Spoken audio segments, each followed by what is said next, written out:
So, ever wonder what lingers after our doors come to a close?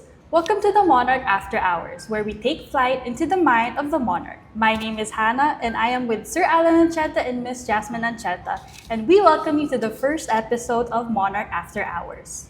So, today we'll be elaborating on what the Monarch can truly offer, about our mission, and what makes the combination of art, wine, and interior design so powerful. But first, let's talk about the current scene in terms of art and design in the Philippines.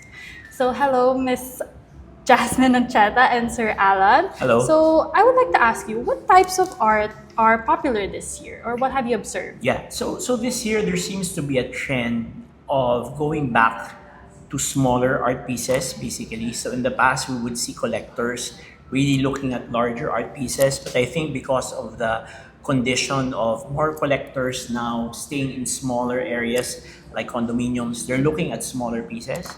There's also a trend right now for collectibles. So people are collecting whether it's sculpture or whether it's prints, basically they're looking at collectible items. So not necessarily one of a kind, but limited edition. Yeah. Okay, how about you, Miss?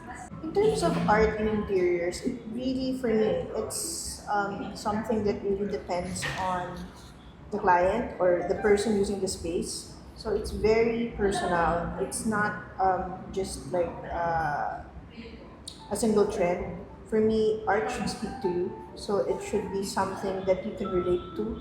So it's not just something pretty that you put in the wall.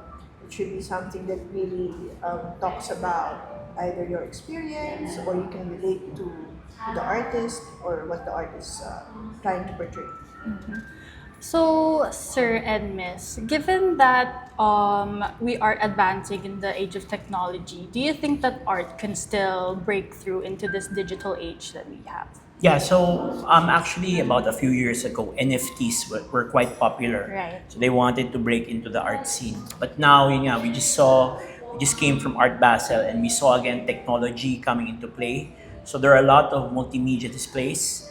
There are also a lot of art screens that are coming up. So Samsung had a major display in the Art Basel Paris edition. So yeah, I think technology still has a lot to play for in the year 2025 and moving forwards. But however, the more important part really about art and technologies, I think the question that most people are asking is in the age where you can create artwork using AI, does basically a human made artwork still make a difference? And my answer to that is yes, because usually you would be able to detect if something talaga is made from AI or not from AI.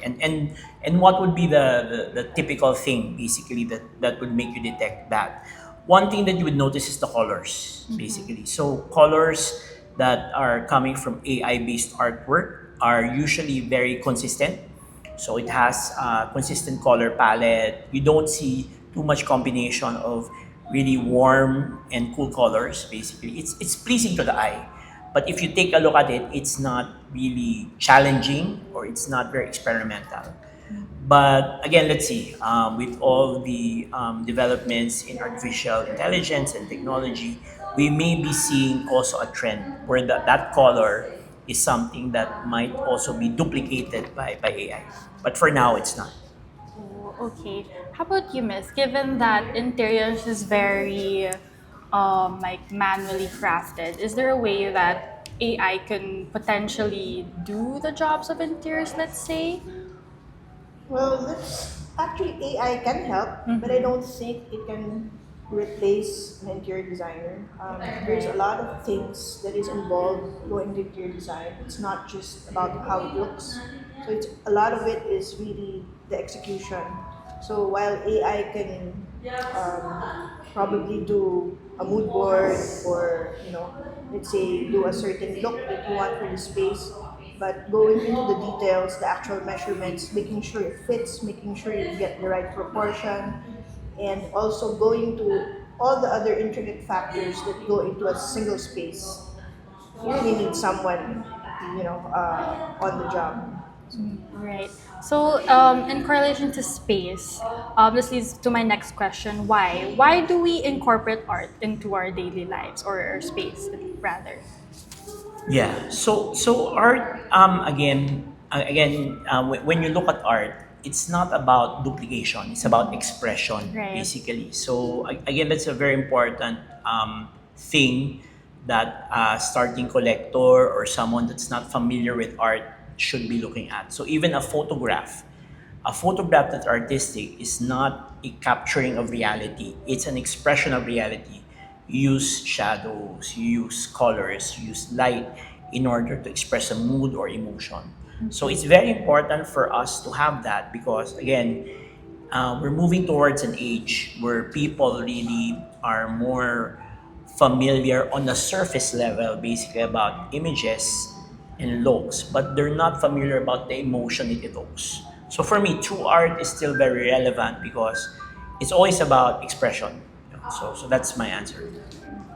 How about you, Miss, in terms of space or when you deal with clients about wanting certain pieces of artwork, how do you, like, let's say, discuss with them about certain artwork and how it improves the space?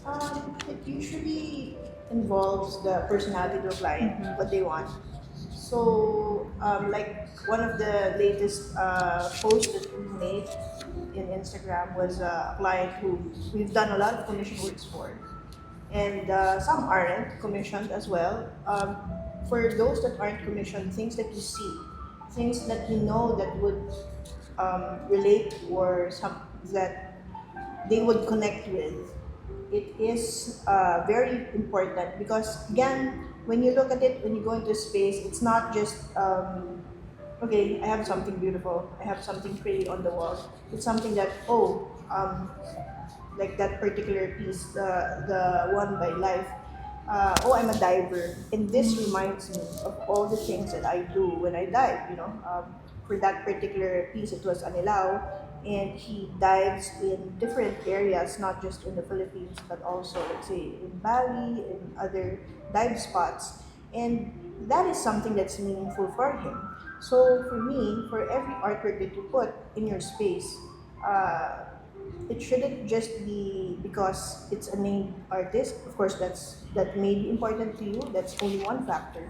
But also, does that make it important for you? Does that bring you joy? Yeah, and it's also to add to what Jess is saying, both interiors and art are about expression. So when you hire an interior designer, basically, you want to put your imprint of your personality on the place, diba? You want to be minimalist or you want to be bohemian or whatever, diba? Art deco. So in a similar way, when you try to blend the artwork and the interior, it's about expression. Right. It's about trying to put your mark on the space. Yeah. Have you two ever encountered a client or just a person in general that are not like into art? Like they're not non-art Oh yeah, enthusiasts. yeah, definitely. I think it's not they're not into art. I think that they don't have an appreciation of what art Right. is. So, yun nga, even me when I started collecting, I did not have a clear appreciation of what art is. I think there's a collector in everyone. It's just a matter of educating that person basically on how to appreciate it. So I think my thinking, and if you go to other more art-related countries like Europe, diba, for example, art is already a part of daily life. Diba? When you're in the house, there's artwork. When you go out, there's artwork, basically. So it's because they've already achieved a state where the appreciation of art is there. And I think the reason for that is that the government basically supports that sort of program, which I think here, the problem in the Philippines, it's only now that the government has come up with a executive order looking at making the Philippines a creative hub by 2030. So hopefully, and keeping my fingers crossed, there'll be more people who will appreciate art. But to the point of jazz, there's a lot of people who don't appreciate art. But I think if we instruct them on how to appreciate it, they would really like it. Yeah. Yeah, I think actually it's also a matter of understanding. A lot of people probably feel intimidated by Correct. art, or they're not aware or they're not as educated, so they just go to a, let's say, museum or a gallery and then Correct. like take photos or Right. whatever. This looks nice, but that's it. It's very surface level, and I think the reason for that is because we need to go deeper Correct. and educate people, educate the Filipinos about how art really transforms our lives, how important it is in our lives as well. So just like in other countries, and I think we can do that here. Right. So basic things like color theory, diba? So if you like color theory, you'll have a better appreciation of art, diba? You like more of, complementary colors, primary colors, warm colors, cool colors, diba? And then of course subject matter, diba? You will only get to appreciate that once you have an education really of how to appreciate art. And that's one of the things that we're trying to drive with the Monarch, which is for people in general to have an appreciation of why they like a certain art piece. Not just to the point of jazz, this is a known name, a master, Right. or someone who's being collected by a celebrity. Therefore, I will buy, diba? That's not the intent of art appreciation. Art is very personal. It's about expression, but in order for you to know what you want to express, you need to know, basic principles. Color, subject matter, technical skill. However, sir, for instance, if there is someone who doesn't have the privilege or like really access to art education, how would you like encourage them to take a deeper appreciation for art outside of art education? That's a good question. So actually what we're doing now in the Monarch is we have parang introductory courses to both art and wine appreciation. We call it brushes and bottles. So we ask people to actually drink wine and also do painting because as they say, di ba, if you do something, you have a better appreciation of that subject matter. So when we have these sessions, they will learn about colors. Basically, they will know about perspective, di ba? How do you coloring the background versus the foreground versus the focal point of the artwork. So I think that's a good, if anyone out there would like to know more about how to appreciate art in a very limited period of time and it's not intimidating and they also have a good time. And I think when we took a look at all the reviews of our this session, very high good feedback. And the reason for that again is it's not intimidating and we guide them to the process. Yeah, and in addition to that, our workshops also teach you about art, about painting, so Yep. basic watercolor, acrylic, or oil painting, and now we're even going into other crafts which is still related to art. So like we have the sashiko, the crochet, the leather, journaling. It's all about appreciation of the craftsmanship, appreciation basically of what goes into what is good art. Diba? Okay. So, given that the Monarch has multiple businesses, so we have the gallery, the wine bar, the interior business, how is the Monarch able to integrate this all at once? We have multiple businesses, but our one business is experience, basically. So, I think if you look at everything, it's about experiences. The art is about experiencing art. Again, when we were talking about the workshops, it's about a better appreciation of the technical skills about art because you're doing it on your own. When you're drinking wine, it's about experience. So that's, I think, one chunk of what we are looking at as a business. The second thing is about community and fellowship. I think that's something that we really want to make sure that most people have. So we're now getting requests for group wine tastings or for example mother and daughter art workshops. So it really comes out na I'm gonna sit there for an hour or two, paint, drink wine, or go to the gallery, appreciate an opening. It's about experience and it's about fellowship. And if you combine these two together, it actually makes for a happy experience, basically. How about you, Ms. Jess, Yeah, for the it's interior something side? that's really makes an impact on you because now a lot of people really look for that experience. So go, like here at the Monarch. So of course we have our interior and then we combine everything because again, you want people to feel that space, feel that what we experience in other countries, Yep. in Europe specifically, because there art and wine and interiors are And it's crafts. it's just a Way of part life. of your daily life, and it's something that you will really, really appreciate because of the detail, the intricacy that goes into it, and having that kind of experience and bringing it here in the Philippines is something that we also want to encourage. Okay po. So, given that, let's look at another point of view. Our audiences, for example. So, we have three main types of audiences here at the Monarch. We have art collectors or art appreciators, we have wine enthusiasts, and then we also have like interior design clients, and whatnot. So, how can we encourage people outside of this audience scope to join in, or at least take a look into such an experience that the Monarch can offer? Yep. So we're actually again offering entry level experiences. So brushes and bottles is one of that. We also have the vernissages, so it's a good way for you. And we'd like to invite everyone again to our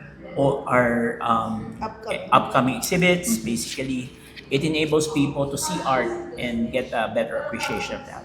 So I think the most important thing really is one, getting them into entry level experiences. This podcast also is a way for us to actually introduce people into culture, and that's why we're doing it right now. Yeah, and also in our vernissage, we also invite our artists. So it's a good way to also learn about the artist, how they came up with their artwork, or what their inspiration was for that.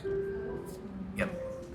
All right. So, considering the digital age and the ever-changing trends, how can the Monarch or Adjacent Chat Interiors keep up with the scene and then continue encouraging potential audiences or clients? Yep. So we were talking about digital. Right. So we're actually working with another gallery from London and New York, basically, that's going to bring not digital art, but a digital view or a digital screen of the artwork that they have in their gallery. So that's one of the things that we're trying to do to keep up with the times, basically. So parang introducing international art here into the Philippines.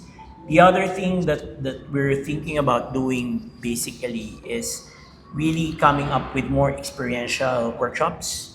So again, the team is trying to look at how we can introduce technology into the workshops or into the vernissages. So one of the things we're looking at in 2026 is how can people interact with artwork more. I mean, instead of reading a small card there about the art and about the artist, how can you scan, for example, a QR code, and it leads you to a better appreciation of the art. And then thirdly is our digital assets. So we are expanding our digital assets. We've already expanded into TikTok. We're going to double down into that channel.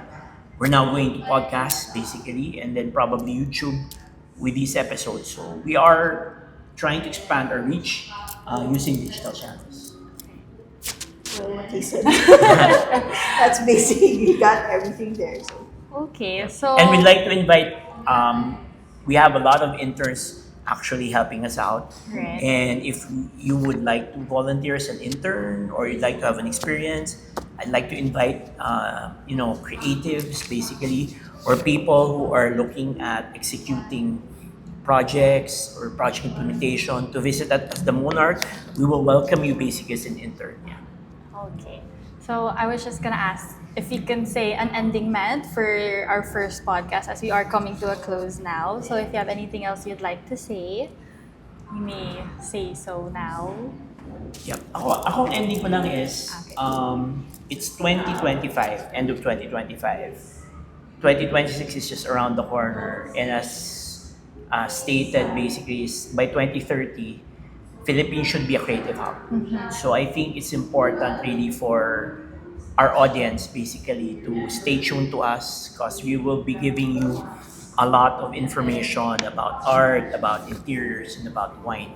Wine in particular because we've seen the fact that Michelin has come into the country. So in any country that Michelin has become a standard, the wine culture and the art culture has actually increased. So my fearless forecast is 2026 is a pivot year for art wine interiors. Yes, so same. So I'd like to invite you to our vernissage, our workshops, to be able to experience what we have to offer here at the Monarch. And at the same time, of course, visit our space here at Bonito. And we also have other partners where we do our wine experiences as well. So yeah, hope to see you here. Yeah, I just want to add one more thing. So it's again about experience and fellowship, di ba? Take a chance, come here, attend a workshop, attend one of our wine classes or brushes and bottles, meet up with people, get into that, Community. art, culture, and community. You'd be surprised. You'd actually like it. You'd find out more friends. And it has been found talaga that the biggest epidemic right now in the 21st century with all the technology and everything is loneliness, di ba? Because people tend to just look at their screens, di ba? And they don't interact with people. What we offer really is not just a third place, but a third place for community. It's not just your home, it's not just your office, where most of the time you just stare at the screen. When you come here to the Monarch, you get to interact with art, with interiors, with wine, and also with people. Okay, so if you're listening this far, thank you for sitting with us all the way here at the Monarch After Hours. But before we conclude our first episode, we highly encourage you to follow our social media accounts at Here at the Monarch on Instagram, TikTok, and Facebook. So to take an even deeper look, we also encourage you to visit our website now at themonarchexperience.com. So once again, thank you for listening, and we look forward to seeing you on the next episode, taking another flight into the mind of the Monarch.